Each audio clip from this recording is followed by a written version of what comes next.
ഇന്ന് ഞാൻ വന്നിരിക്കുന്നത് കുട്ടികൾക്ക് വേണ്ടിയിട്ടുള്ള ഒരു കേക്കുമായിട്ടാണ്. കേക്ക് എന്ന് പറഞ്ഞാൽ പാനട വെച്ചുണ്ടാക്കുന്ന ഒരു കേക്ക്, പാൻ കേക്കാണ്. അപ്പോൾ വളരെ ഈസി ആയിട്ട് നമുക്കത് ചെയ്തു കൊടുക്കാവുന്നേ ഉള്ളൂ. ഇപ്പോൾ കുട്ടികളൊക്കെ വീട്ടിലിരിക്കുമ്പോൾ അവർക്ക് നല്ല വിശപ്പായിരിക്കും അല്ലേ വൈകുന്നേരമൊക്കെ. അപ്പോൾ അവർക്കൊക്കെ പെട്ടെന്ന് നമുക്ക് ഉണ്ടാക്കി കൊടുക്കാൻ പറ്റും. ഇപ്പം ബാക്കിയുള്ള കേക്കൊക്കെ ആവാൻ നേരത്തെ കുറേ ടൈം എടുക്കും.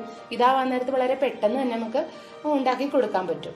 അപ്പോൾ അതിനു വേണ്ടി ആവശ്യമുള്ള സാധനങ്ങൾ നമുക്ക് ഒരു മുട്ടയാണ്, പിന്നെ 2 ടീസ്പൂൺ പഞ്ചസാരയാണ്, പിന്നെ വെളിച്ചെണ്ണയാണ്, ബട്ടർ വേണം, ബേക്കിംഗ് പൗഡർ വേണം, പിന്നെ 1/2 ഗ്ലാസ് പാല് മതി കേട്ടോ. അപ്പോൾ കൂടുതൽ ക്വാണ്ടിറ്റി ഉണ്ടാക്കുന്നുണ്ടെങ്കിൽ 1 ഗ്ലാസ് പാലായാലും മതി. പിന്നെ ലേശം ഉപ്പ് വേണം, പിന്നെ 2 കപ്പ് മൈദാപ്പൊടി. ഈ ഒരു പാത്രത്തിലാണ് ഞാനിത് ചെയ്യാൻ പോകുന്നത്. അപ്പോൾ എങ്ങനെയാണെന്ന് നമുക്ക് പെട്ടെന്ന് തന്നെ നോക്കാം കേട്ടോ. അപ്പോൾ അതിലേക്ക് നമ്മൾ ആദ്യമായിട്ട് മുട്ട പൊട്ടിച്ചൊഴിക്കുകയാണ്.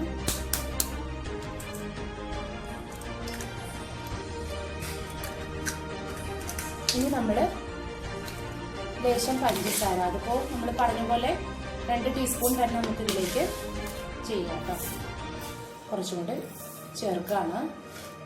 ഇനിയിപ്പോൾ നന്നായിട്ട് നമുക്കൊന്ന് ഇത് ഇളക്കി കൊടുക്കാം. നന്നായിട്ട് ഇളക്കണം.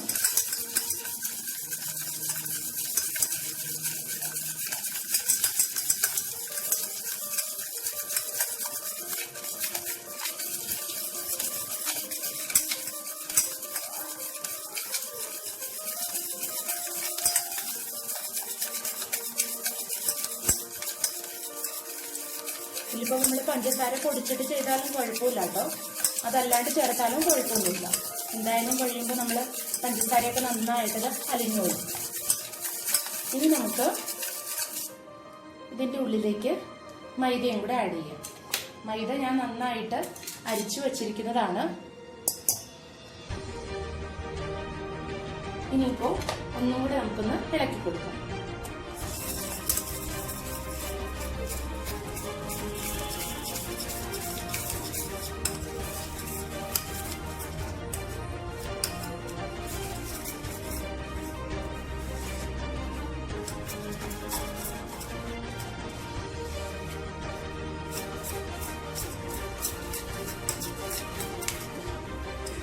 ഉടച്ചു കൊടുക്കാൻ വേണ്ടിയിട്ട് ഇനി നമുക്കിതിലേക്ക് പാലും കൂടി ചേർക്കാം.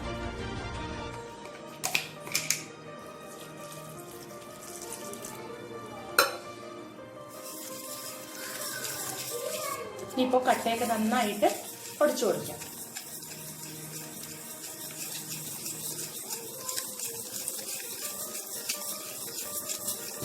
നന്നായിട്ട് ഉടച്ചു വരുന്നുണ്ട്.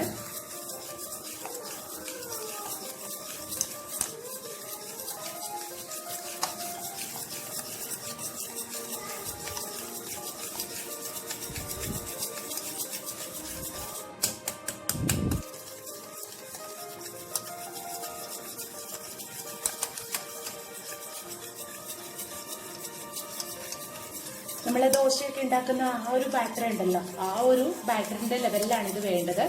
നന്നായിട്ടത് ഉടച്ചു കൊടുത്താലേ ഇത് പറ്റുള്ളൂ.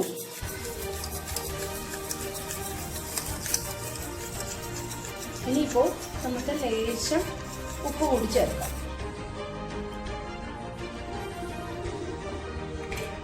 ഇതിലേക്ക് നമുക്ക് ലേശം ബേക്കിംഗ് പൗഡറും കൂടെ ആഡ് ചെയ്യണം. കുറച്ച് മതി.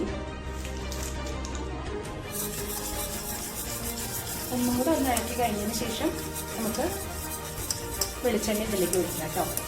ഏത് എണ്ണയായാലും കുഴപ്പമില്ല.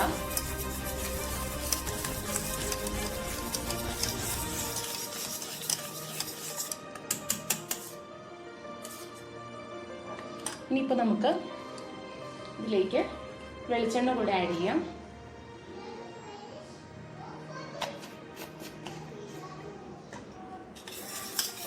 ഇനി ഒന്നും കൂടെ ഒന്ന് കുറച്ച് നേരം മാത്രം ഒന്ന് ഇളക്കിയാൽ മതി.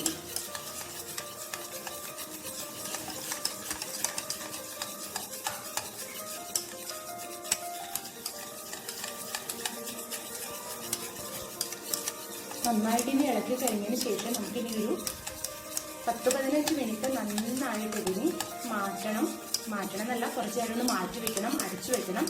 അത് കഴിഞ്ഞതിന് ശേഷം നമ്മൾ ദോശ പാനിൽ നന്നായിട്ട് കേക്ക് പോലെ ഒന്ന് പരുവം ചെയ്യണം കേട്ടോ. കുറച്ച് നേരം കൊണ്ട് നമുക്ക് ഇളക്കിക്കൊണ്ടിരിക്കാം.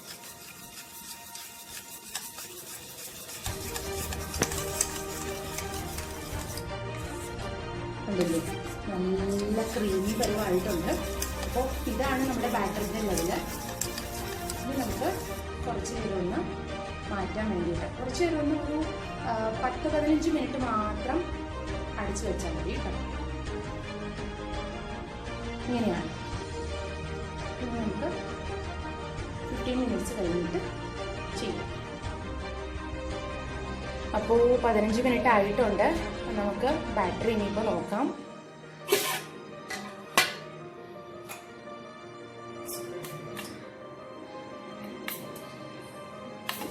നല്ല ക്രീമി ആയിട്ടുണ്ട്. ഇനി നമുക്കത് കേക്ക് ഉണ്ടാക്കാം. അപ്പോൾ ദോശത്തട്ട് നമുക്ക് റെഡിയാക്കാം. പാൻ നന്നായിട്ട് ചൂടായിട്ടുണ്ട്. ഞാനത് മീഡിയം ഫ്ലെയിമിലാക്കിയിട്ട് ഇനി നമുക്ക് ചെയ്ത് കൊടുക്കാം. ഇനി നമുക്ക് ഒഴിച്ചു കൊടുക്കാം. ഈ ഒരു സർക്കിൾ നമുക്ക് മതി കേട്ടോ. കൂടുതൽ നമുക്ക് സർക്കിൾ ചെയ്യണ്ട. കൂടുതൽ സർക്കിൾ ചെയ്ത് കഴിഞ്ഞാൽ ഒരു പാൻ കേക്കിൻ്റെ ഷേപ്പ് വരില്ല, നമുക്ക് ദോശയുടെ പോലൊക്കെ തോന്നും. ഈ ഒരു സർക്കിൾ മതി. ഇനി കുറച്ചൊന്ന് ബബിൾ വന്നു കഴിയുമ്പോൾ നമുക്ക് തിരിച്ചിട്ട് കൊടുക്കാം.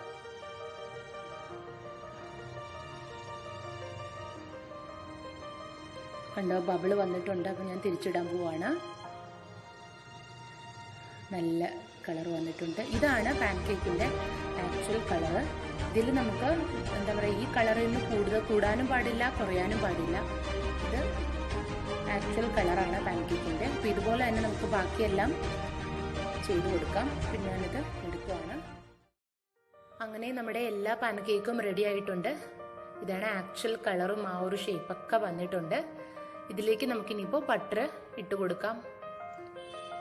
മേപ്പിൾ സിറപ്പ് ഞാനത് ആഡ് ചെയ്തിട്ടുണ്ട്. അപ്പം കുറച്ചൊരു നല്ല മധുരവും ഉപ്പുരസവും അങ്ങനെയൊക്കെ തോന്നി നല്ല നല്ല ടേസ്റ്റോടുകൂടി കഴിക്കാൻ പറ്റും കേട്ടോ. അപ്പോൾ നിങ്ങളെല്ലാവരും ഇതുപോലെ തന്നെ ഉണ്ടാക്കിയിട്ട് കുട്ടികൾക്ക് കൊടുക്കണം. കുട്ടികൾക്ക് ഇഷ്ടമാവുകയാണെങ്കിൽ കമൻറ്റ് ബോക്സിൽ അഭിപ്രായം പറയാൻ മറക്കരുത് കേട്ടോ. പിന്നെ എൻ്റെ ചാനൽ ഇതുവരെയായിട്ട് സബ്സ്ക്രൈബ് ചെയ്തിട്ടില്ലെങ്കിൽ നിങ്ങൾ പെട്ടെന്ന് തന്നെ പോയിട്ട് സബ്സ്ക്രൈബ് ചെയ്തിട്ട് എന്നെ സപ്പോർട്ട് ചെയ്യണം. അപ്പോൾ ഇനി ഞാൻ വീണ്ടും പുതിയ വീഡിയോസുമായിട്ട് വരാം.